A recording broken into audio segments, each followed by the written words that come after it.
देखिए, भारतीय जनता पार्टी और राष्ट्रीय स्वयंसेवक संघ कभी भी भारत के संविधान को, भारत के तिरंगे को, भारत की बहुलतावादी संस्कृति को पचाता नहीं है। मजबूरी में मानता है लेकिन पचाता नहीं है, जिसकी वजह से कॉन्फ्लिक्ट है।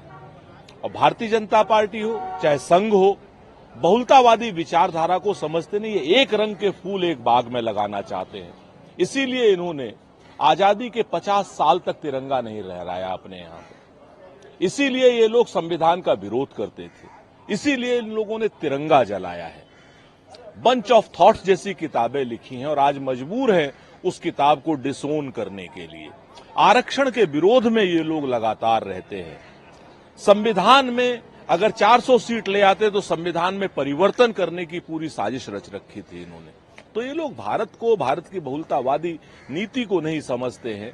कश्मीर से लेके कन्याकुमारी तक और अरुणाचल से लेके राजकोट तक इतने धर्म, इतनी जाति, इतनी भाषाएं हैं, जिसको कांग्रेस देश का डीएनए एक सूत्र में पिरोता है।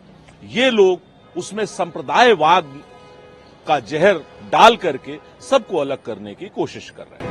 तो राहुल गांधी के इस तरह के तमाम बयानों को लेकर केंद्रीय मंत्री किरण रिजिजू ने कहा है कि राहुल गांधी की आदत है, दरअसल उन्हें पिछले कुछ सालों से देश से बाहर जाकर देश के खिलाफ बात करने की आदत बना ली है। राहुल गांधी भाजपा आरएसएस के खिलाफ बोल रहे हैं, ये उनकी आदत है और वो ऐसा करने में कभी भी नहीं चूकेंगे। इसलिए उन्हें राजनीतिक दलों और हमारे देश की संस्थाओं के खिलाफ बोलना पसंद है।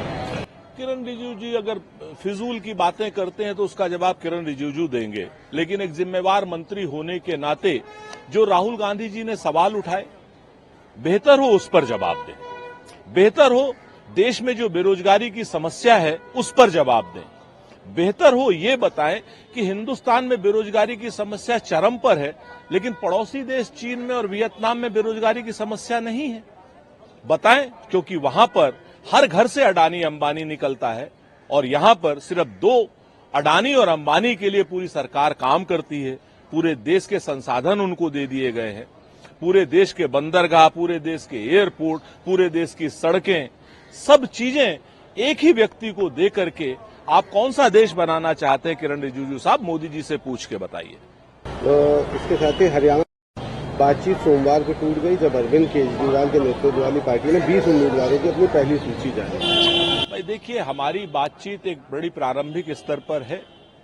हमें नहीं मालूम अभी बातचीत टूटी या नहीं टूटी, लेकिन उन्होंने 20 उम्मीदवारों की घोषणा की है।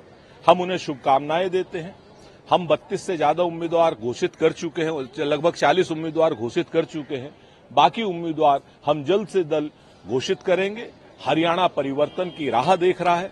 हरियाणा में परिवर्तन की आंधी है और उस आंधी के ध्वजवाहक राहुल गांधी हैं।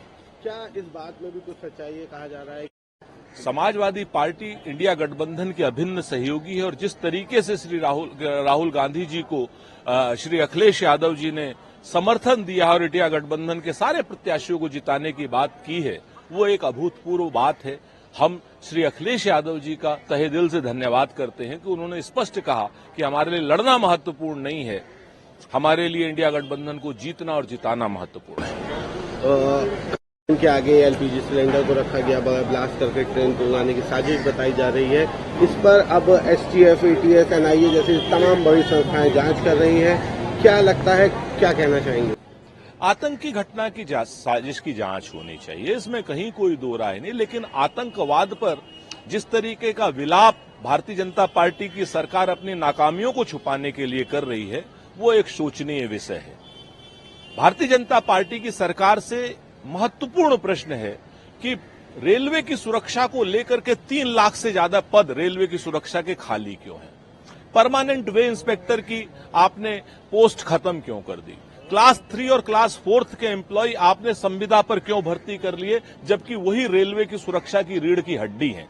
5,000 10,000 रुपए वाला मजदूर कहां से रेलवे की सुरक्षा करेगा?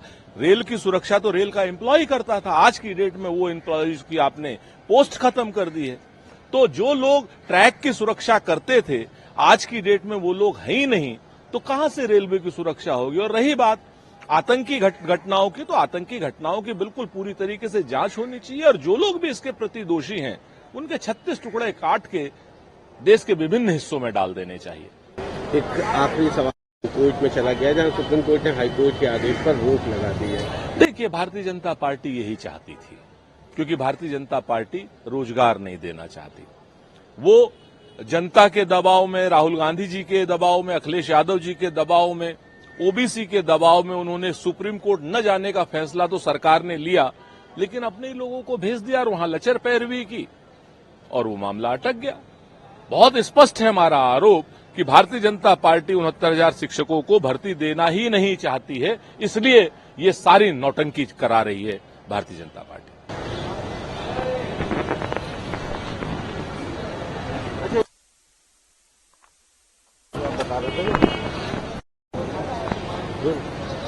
मुख्यमंत्री योगी आदित्यनाथ ने ये बात जाहिर की। उन्होंने कहा है कि उत्तर प्रदेश में लगातार निवेश बढ़ रहा है, निवेशक अब आ रहे हैं। किस तरह से देखते हैं? लुटेरों का निवेश बढ़ रहा है, करोड़ों की डकैतियां हो रही हैं, महिलाओं की इज्जत तार तार करने वालों का निवेश बढ़ रहा है, कानून व्यवस्था को चैलेंज करने वालों का निवेश बढ़ रहा है। योगी जी, उत्तर प्रदेश में आपने 2 या 3 निवेश सबमिट करी थी, जिसमें लगभग 40 लाख करोड़ से ऊपर का आपने निवेश की बात करी थी। आज तक वो धरती पर कहां है वो दिखाई नहीं दे रहा है। एक कोल्ट की फैक्ट्री छोड़ दीजिए रिवाल्वर की, तो और कोई फैक्ट्री आपके शासन में लगी नहीं। बेरोजगारी उच्चतम दर पर है। बैंक ने किस कंपनी को ऋण दिया है वो जरा बता दीजिए। 4 ठो फ्लैट कोई कंपनी अगर बना दे रही है तो आप उसको निवेश मान ले रहे हैं। सिराथू जैसी जगह से जहां की पूरी वैल्यू 1000 करोड़ की नहीं होगी, वहां से 500 करोड़ का निवेश आप बता रहे हैं। तो ये सब बात बहादुरी करना बंद कीजिए, बेरोजगारों पर ध्यान दीजिए। जो सरकार 69,000 शिक्षकों को नौकरी नहीं दे सकती, वो निवेश क्या कराएगी।